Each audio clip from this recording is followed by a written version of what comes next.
One thing Sean Cannell from Think Media always says is with his YouTube videos, he's always looking at how can this video get 1% better Yeah. with every single video. Now that could be a little bit better of a thumbnail, a little bit better of a title, a little better description, better video editing within the video. And so with your church's sermons, I think we're so quick to get on an assembly line. This is what we do. But I think as a part of that assembly line, I think it's important to build those systems and processes, but it's like, how do we get 1% better every single week? Welcome to the Social Media Church podcast. I'm Nils Smith, joined by the great DK Hammonds. DK, welcome to the podcast. Thank you, brother. Michael Jordan is the greatest of all times. It's hard to argue with that. I just watched though, and the Olympics will be probably far past when this gets published. Yep. But I just watched the game yesterday, Team USA, and boy, Steph Curry, LeBron James, and Kevin Durant on the same court is something special. And it is. But that said, Michael Jordan is the greatest of all time. And I know somebody's gonna get in the chat talking about LeBron this and LeBron that. I'm a Laker fan. I've been with LeBron for a long time. Respect what he has done. His jersey will be retired as a Laker. A statue will be erected in his name, and he is still not the greatest of all time. Yeah, I'm good with it. Not even the greatest Laker of all time. No, Kareem Abdul-Jabbar is the greatest Laker of all time. I think Kobe could challenge that. But it's Kareem. It's always been Kareem. It's Kareem. It is Shaq, and then it is Kobe. Wow. I mean, I maybe would have gone Kareem or Kobe, then Magic Johnson, then Magic Johnson / Kobe, and then LeBron. Man, LeBron is again. He's not the greatest of all time. He's the greatest of this era. Yep, but he's not. Yeah. Now, as a Spurs fan, I got to say, I can't wait to see if Wemby can stay healthy.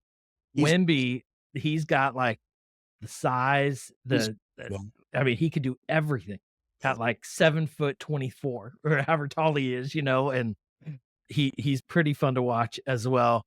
But today we're talking about the greatest social network of all time, and that is YouTube.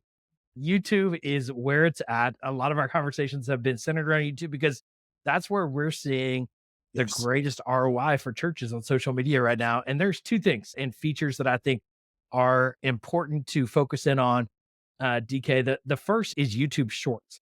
And YouTube, everyone is kind of fighting for this and has been fighting for the TikTok attention that has been, kind of coming out of the pandemic and how popular TikTok got. And then you see Facebook and Instagram prioritizing Reels, and now YouTube prioritizing Shorts. Now YouTube is interesting. TikTok has allowed their videos to get longer and pushed for longer form content. And now even they're doing like the turn the screen and watch horizontal videos, and they're very focused on TikTok Shop. And I think their ads are actually getting pretty annoying the way I'm experiencing on the TikTok side. And there's a lot of questions whether TikTok is going to get shut down or not. The other thing that I'm experiencing on TikTok is where I've seen TikTok be the greatest viral opportunity on the internet, where you can have like no followers and get 1 million views. My sister-in-law actually just got 1.5 million views on a video she just posted on TikTok while she was on a vacation. And she has like 200 followers on TikTok. You just never know. And you've had some viral opportunities there too. But YouTube Shorts is now I'm seeing just a lot of like, my TikToks get like 300 views every single time, you just get in this like almost right. I see the same thing on Instagram and Facebook. But YouTube is now seeing that basically that same virality with YouTube Shorts, and it's limited to 60 seconds or less, where the others are, have a lot more flexibility. But the feature on YouTube Shorts that I love the most is the feature of being able to connect YouTube Shorts to your long form content. And so you can, basically what we'll do on this video is we'll clip it up and we'll post clips on YouTube Shorts.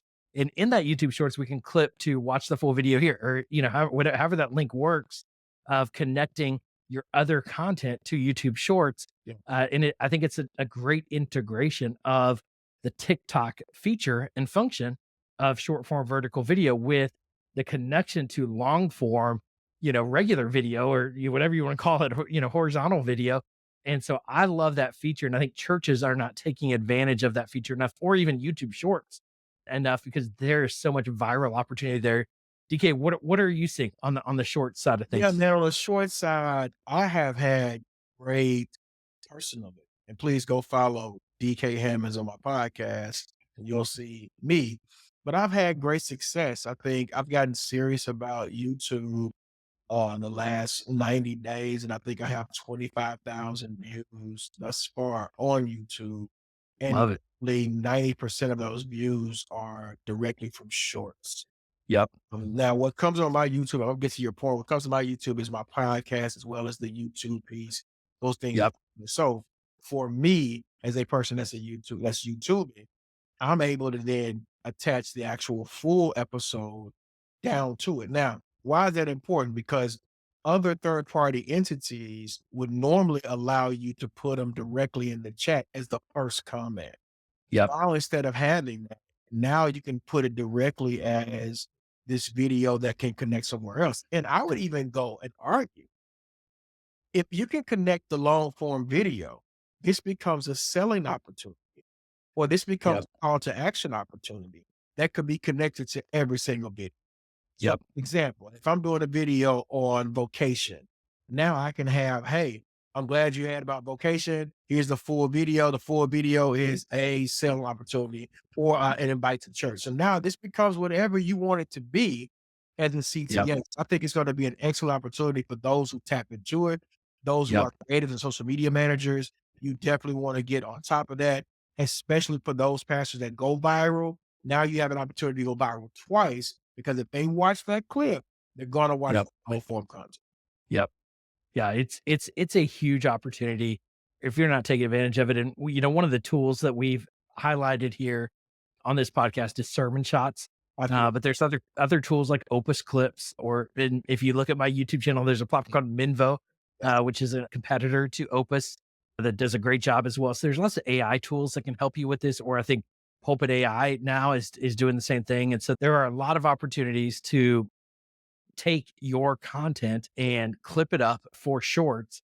And you got to make sure it's under 60 seconds. That's a significant limitation, because if it's over 60 seconds, they'll end up pushing it out as a long form video in vertical format. It won't perform yeah, very well. And so you got to make sure you structure that video right when you upload it, but they are just performing really well in that extra feature being able to, because I see people posting them, but then I'm not including, and it's a mistake naturally, DK, that even our team made yes, for a little bit, and we caught that we weren't always attaching the long form, and it's like, no, we got to always make sure yeah, we're attaching the long form, because you want to get that long form engagement, which is the best engagement that you're going to get. You want to tease them with the clip, you want to get their attention, and you want that to be a full thought, but you want that teaser to bring them into the longer form and get that deeper engagement.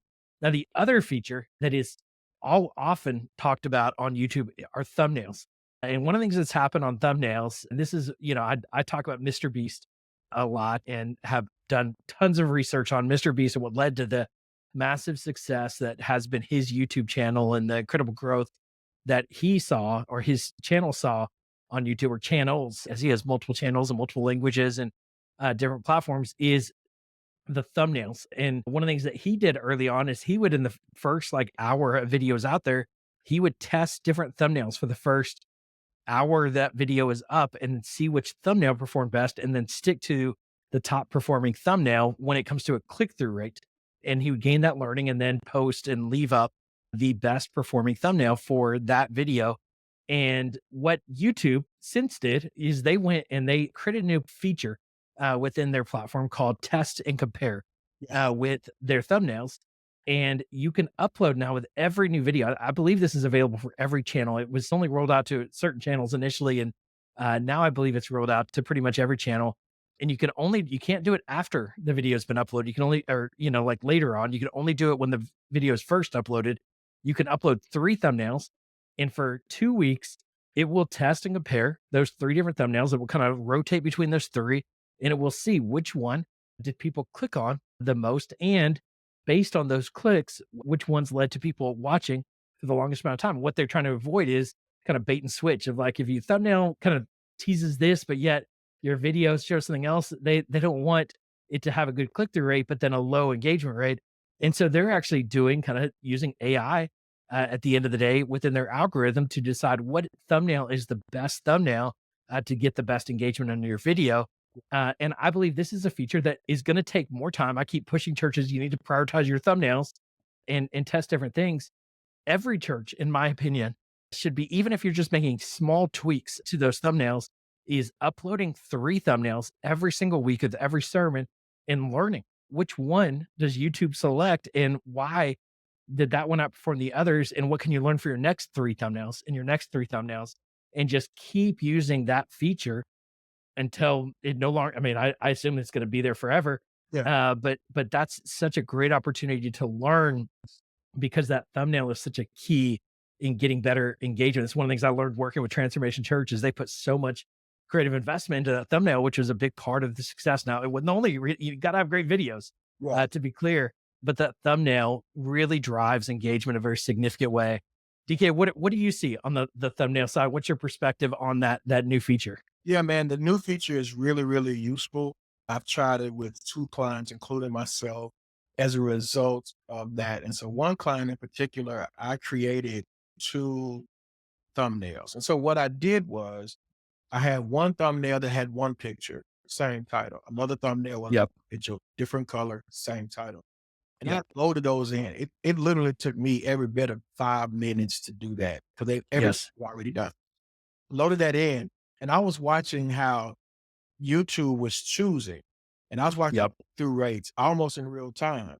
And then I was able to see the exact one that had the most impact.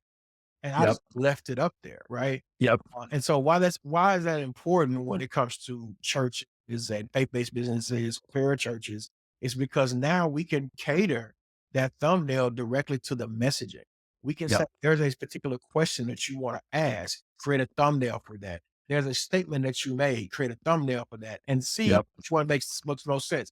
Let me also say, when we have thumbnails, we need to have thumbnails that are engaging and maybe even looking at people. I find this with Yep. Myron Golden, having thumbnails that look directly at a person because that Yes. feels like I am communicating with said person and I'm wanting to Yep. engage with. And so having thumbnails that are very engaging, question oriented, conflict oriented, curiosity oriented is going to get that. And then you add that to just changing a picture or Yep. putting a question up that is super engaging, you're going to see your numbers go through the roof just on Yeah. that alone. Yeah, 100%. Any churches, DK, that you've noticed are just killing it with the thumbnail game? I mean, the standard bearers to me, of course, you got Verdict, Elevation, Yes. they kill with their thumbnails. And Yes, some they of do. the thumbnails are action shot oriented. Yep. Darius Daniels, Atlanta and Chicago, they kill with thumbnails. And he boasts to say that a lot of his members are online. So they invest in this online piece. If I'm thinking out west, I mean, you could say Saddleback, but that's kind of like standard. Yep. Um, you could probably say Potter's House, they're pretty standard as well. I think another person that does really good is Fellowship Church in Dallas. Yeah. Yep.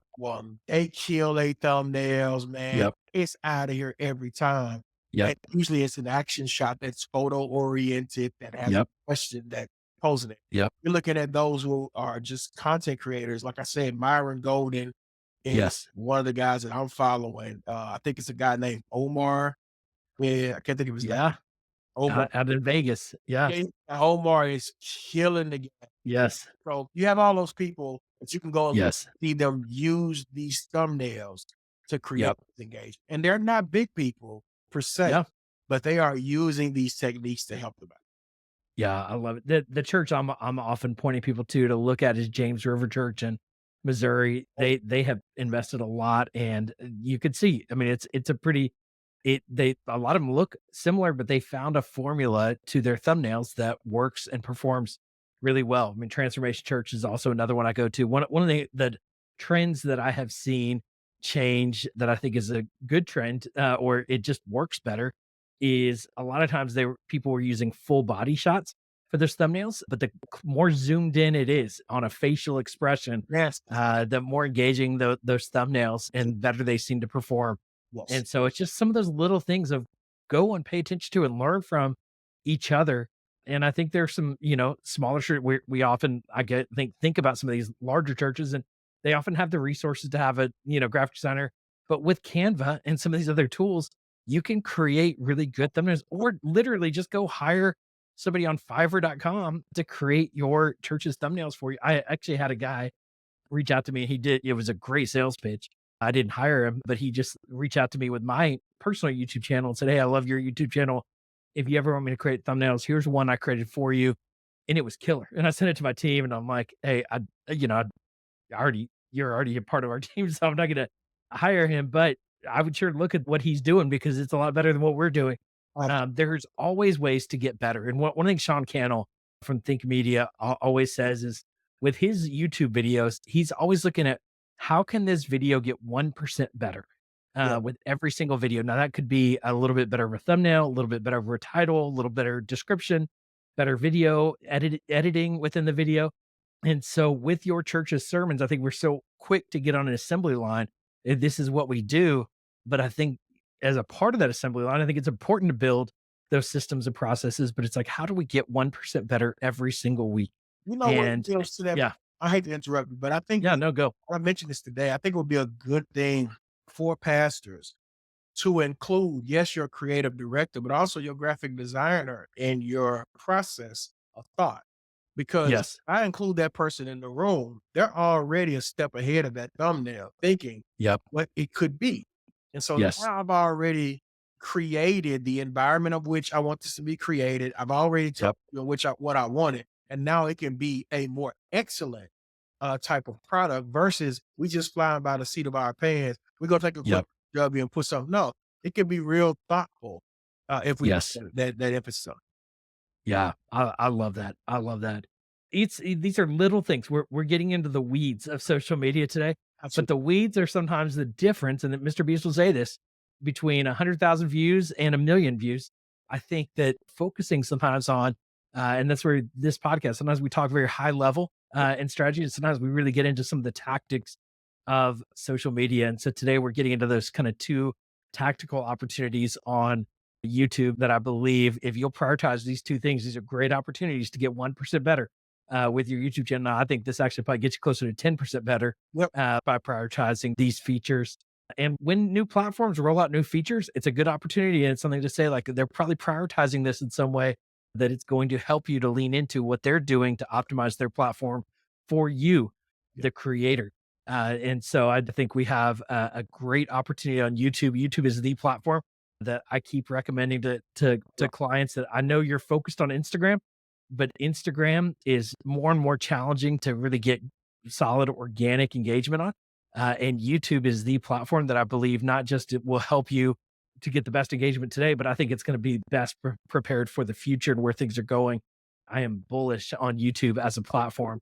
So I just want to encourage everyone keep leaning in to that as a platform. And I think you're going to see a lot of fruits on the backside of that. So, yeah, I think that summarizes this conversation. We'd love to connect with you, engage with you, and love to have a conversation with you or have you on the podcast or answer any of your questions here on the podcast. And so we so appreciate the conversation that this conversation often helps to stir with the various conversations that we have. So let's continue the conversation online and we'll look forward to talking to you again on the next episode. Thanks so much for listening.